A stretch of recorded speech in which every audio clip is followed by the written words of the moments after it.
WhatsApp কুলেজ বেশ নাটক, বেশ ড্রামা, বেশ সিনেমা, অনেক কিছু হয়ে গেল। আমিও বেশ দৌড়ের উপরে আসি। সেট আপ দেখে বুঝতে পারতেছেন যে একটু ডিফারেন্ট, বা বেসিক্যালি বাসায় কাজ চলতেছে। সো সব কিছু মিলে অনেক কষ্টে কোনো একটা জায়গা বের করে আপনাদের সাথে একটু পুরো জিনিসটা নিয়ে কথা বলতে আসলাম, বিকজ এটা নিয়ে আসলে কথা বলা লাগতোই। সো খুব সহজসাপটা একটা জিনিস আগেই বলে নেই, এই ভিডিওটাতে মূলত যে বিষয়টা নিয়ে কথা বলতে চাই সেটা সালকিং না, দুঃখ পাওয়া না, কষ্ট পাওয়া না। ফেয়ারওয়েলের জায়গাটা ফেয়ারওয়েলের জায়গা থেকে থাকবে, বাট আমাদের জায়গা থেকে যেটা করতে হবে সেটা হচ্ছে প্রস্তুতি এবং প্রপার একটা প্ল্যান যেটা থাকা লাগবে। সো আজকের ভিডিওতে how our backline is gonna turn up and eventually what is the solution to the problem that we have, let's talk about it. First and foremost আমাদেরকে একটু প্র্যাকটিক্যালি আসলে যেটা দেখতে হবে সেটা হচ্ছে অপশন কি কি আছে। সো আমি একটু একটা ওয়ান বাই ওয়ান যাওয়ার চেষ্টা করি। আমাদের হাতে এখন অপশন আছে Cubarsi, the first choice, then we have Christensen, for me যে second choice, then we have Araujo, and then we have Eric Garcia, and then we might have Kunde। এরকম একটা সমীকরণ। অ্যান্ড যদি আপনি এখানে জেরার্ড মার্টিনকে ধরার চেষ্টা করেন বা ধরতে চান, ধরতে পারেন। এখানে কিছু জিনিস আমি একটু আপনাদেরকে প্র্যাকটিক্যালি বলি। সো ধরে নেই আমরা ইনিগো মার্টিনেস ছিল, হোয়াট ডিড উই ওয়ান্ট? আমরা চাচ্ছিলাম আরাউখোকে সেল করে দিতে। So holding all other variables constant, আমরা যেটা চাচ্ছিলাম সেটা হচ্ছে আরাউখোকে সেল করে কিছু টাকা প্লাস কিছু স্যালারি সাইজ ক্লিয়ার করতে। But Araujo was one of the contender যেটা আমরা সেল করতে চাচ্ছিলাম। এই ব্যাপারটা আগে বুঝে নেন, because it's very important to understand.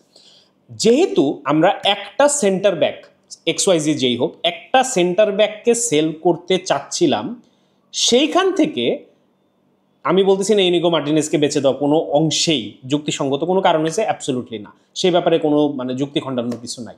আমরা যেহেতু একটা সেন্টার ব্যাককে মাইনাস করতে চাইছিলাম, আমরা একটা সেন্টার ব্যাককেই মাইনাস করছি। আনফর্চুনেটলি যে প্লেয়ারটাকে আমরা মাইনাস করছি সে আমাদের টিমের একটা পিভটাল প্লেয়ার ছিল। বাট আরাউখোকে যে আমরা মাইনাস করতে চাচ্ছিলাম, who was our backup? We wanted to keep Christensen. So এখন যেটা হয়েছে, আমাদের একটা সেন্টার ব্যাক গেছে, বাট আমরা আসলে যাকে অল্টারনেটিভ হিসেবেই দেখতেছিলাম কুবার্সি এবং ইনিগো মার্টিনেজের, ফর্চুনেটলি সে থেকে যেতেছে, অ্যান্ড উইচ ইজ ক্রিশ্চিয়ানসেন। এবং আমরা যদি গত সিজনের কিছু পারফরমেন্স এবারে প্রি সিজন বলি, আমার কাছে মনে হচ্ছে ক্রিশ্চিয়ানসেনের আশাবাদী হওয়ার মতো অনেক কিছু আছে। আমি বলতেছি না যে Christiansen is the solution to our problem right now. আমাদের কারেন্ট প্রবলেমের কোনো সলিউশন নাই। যেটাই আমরা কাম আপ করার চেষ্টা করি, ইটস আ মেকশিফট সলিউশন।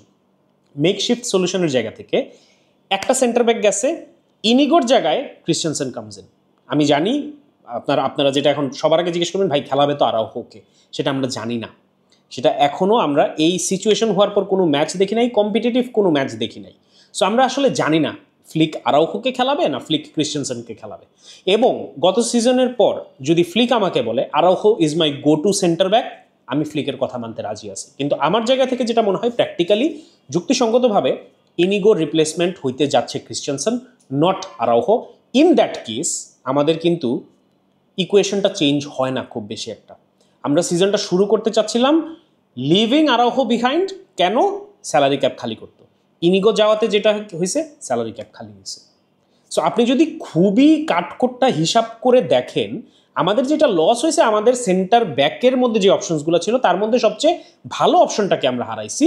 কিন্তু আমাদের যে অল্টারনেটিভসগুলো থাকার কথা ছিল সেগুলো অল্টারনেটিভস থেকে যাচ্ছে। আমাদের যে মেইন ব্যাকআপ ক্রিশ্চিয়ানসেন, যাকে আমার মনে হয় আমরা সব কুলেরাই হচ্ছে এক কথায় মেনে নিতে পারি, যে যাকে আমরা মেইন রিপ্লেসমেন্ট হিসেবে দেখছিলাম ফর ইনিগো স্ল্যাশ কুবার্সি বা substitute centre back, Christiansen is staying. So আমি এই আর্গুমেন্টটা দিয়ে মূলত বুঝাইতে চাইতেছি যে আমাদের হিসাব অনুযায়ী একটা জিনিস ঘটছে, যেটা হিসাব অনুযায়ী ঠিক আছে। এইখানে আসলে এই সমীকরণটা পুরাটাই ডিপেন্ড করবে ক্রিশ্চিয়ানসেনের উপরে, ও কতটুকু নিজেকে তুলে ধরতে পারে। Now let's come to the other alternatives. Eric গার্সিয়াকে আমি কোনো মতেই হচ্ছে অ্যাজ আ সেন্টার ব্যাক সম্পূর্ণ রকমের ভরসা পাই না। আমার কাছে যেটা মনে হয় যে ফুল ব্যাকে এরিক গার্সিয়াকে পুরো নতুনভাবে আমরা একটা নতুন প্লেয়ার হিসাবে দেখতেছি।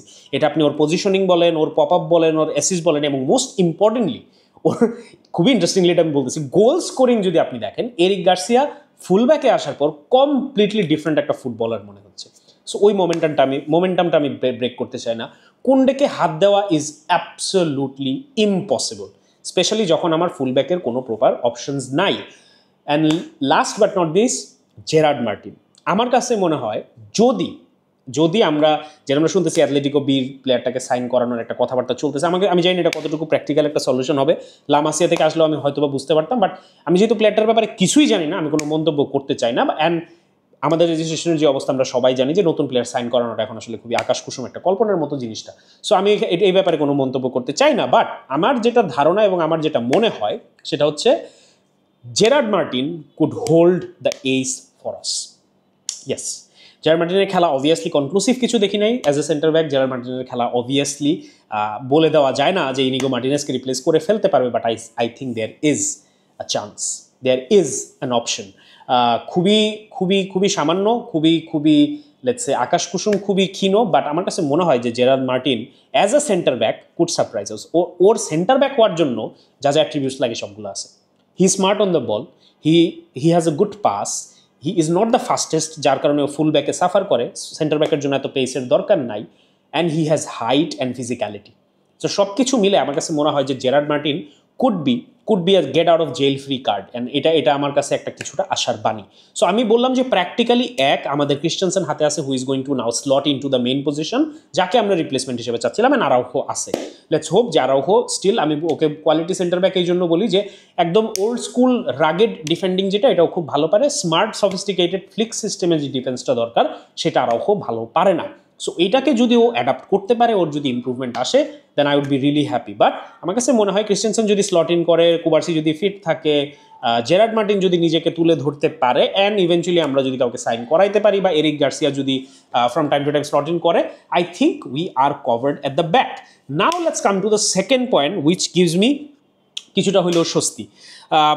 সেটা হচ্ছে, আমি এটা গত সিজনে অনেকবার বলে আসছি, this Hansi flicks Barcelona, this system is about outscoring the opponent. It's not about stopping the opposition from scoring more goals. এবং আমরা যখন আউটস্কোর করতে পারবো না, তখন আমরা প্যারা খাবো, তখন আমরা খেলা হারবো, তখন আমরা রেজাল্ট মন মতো পাবো না, এই ধরনের প্রবলেমসগুলো তখন আমরা ফেস করা শুরু করব। এই পয়েন্টটা আমি কেন বলতেছি? এই পয়েন্টটা ইম্পর্টেন্ট এটা বোঝার জন্য যে ইয়েস, ইনিগো মার্টিনেজ না থাকা মানে আমাদের অনেকগুলো অফসাইড ট্র্যাপ কাজ করবে না। গোল আমরা যদি 40টা খাইতাম, এখন আমরা হয়তো 50টা খাবো। বাট 174টা গোলের এগেনস্টে আমরা কি এই সিজনে 185টা গোল করতে পারবো কিনা, ওইটার উপরে আমাদের সিজন ডিপেন্ড করবে, not on how many goals we did not concede. এটা আমাদেরকে মাথায় রাখতে হবে। এটা ইনিগো থাকুক, এটা মালদিনি থাকুক, এটা জিদান থাকুক, হুয়াএভার থাকুক, জিদান কেন বলতেছি, কাফু, সো যে মন চায় সে থাকুক, আমাদের এটা মাথায় রাখতে হবে, the football that we play is about outscoring the opponent, it's not about stopping the opposition from scoring goals. We have to score goals, এবং ওই জায়গা থেকে আসলে আমি ভরসাটা পাই। আমাদের যে ফ্রন্ট লাইনটা এখন আছে মাশাল্লাহ, Lewandowski, Ferran, Rashford as a centre forward, উইংয়ে উই হ্যাভ অ্যাগেন র্যাশফোর্ডকে যদি ধরতে চান না ধরলেও সমস্যা নাই, রাফিনিয়া আছে, ড্যানি আছে, টনি আছে, ড্যানি রদ্রিগেজ ব্যাক করতেছে, টনি ফার্নান্দেজ আছে, then we definitely have Pedro Fernandez যে মাঝে মাঝে ফিল ইন করবে, we definitely have Rooney Bardghji. So front লাইনটা নিয়ে আমি ভরসা পাই। অ্যান্ড বার্সেলোনার সিজনে আপনি যদি আমাকে বাজি রাখতে বলেন কোনো কিছুর এগেনস্টে, আমি ফ্রন্ট লাইনের এগেনস্টেই বাজি রাখবো। সো ইয়েস, ডিফেন্সে it's a big blow, but practically আপনি যদি একটু মাথা ঠান্ডা করে চিন্তা করেন, এটা সিজন এন্ডিং কোনো কিছু না। যদি এখানে অনেকগুলো যদি আছে অবশ্যই, এই যদিগুলা যদি কাজ করে, তাহলে I think we R good.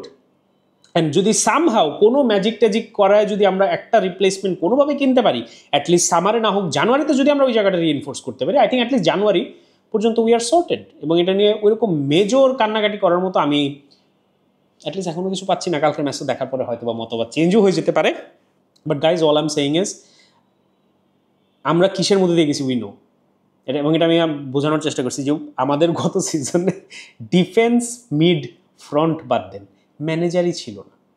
Midway through at the end of the season আমরা যে ম্যানেজার নিয়ে নাটক দেখছি, by the start of the next season আমরা এরকম চিন্তা করছিলাম আমাদের হয়তো ম্যানেজারই থাকবে না কোনো প্রকার। সেই জায়গায় উই গট হান্সি ফ্লিক, সেই জায়গায় উই হ্যাভ 3 ডোমেস্টিক ট্রফিজ। সো গত সিজন থেকে যদি আমরা এত কিছু নিয়ে আসতে পারি আল্লাহর রহমতে, আমরা এই সিজনে ভয় পাওয়ার খুব বেশি একটা কারণ দেখতেছি না। It's going to B tough, just like any other season, just like for any other club in Europe. But guess what? I believe in Flick. I believe in my team. Vizca Barça. See you in the next video.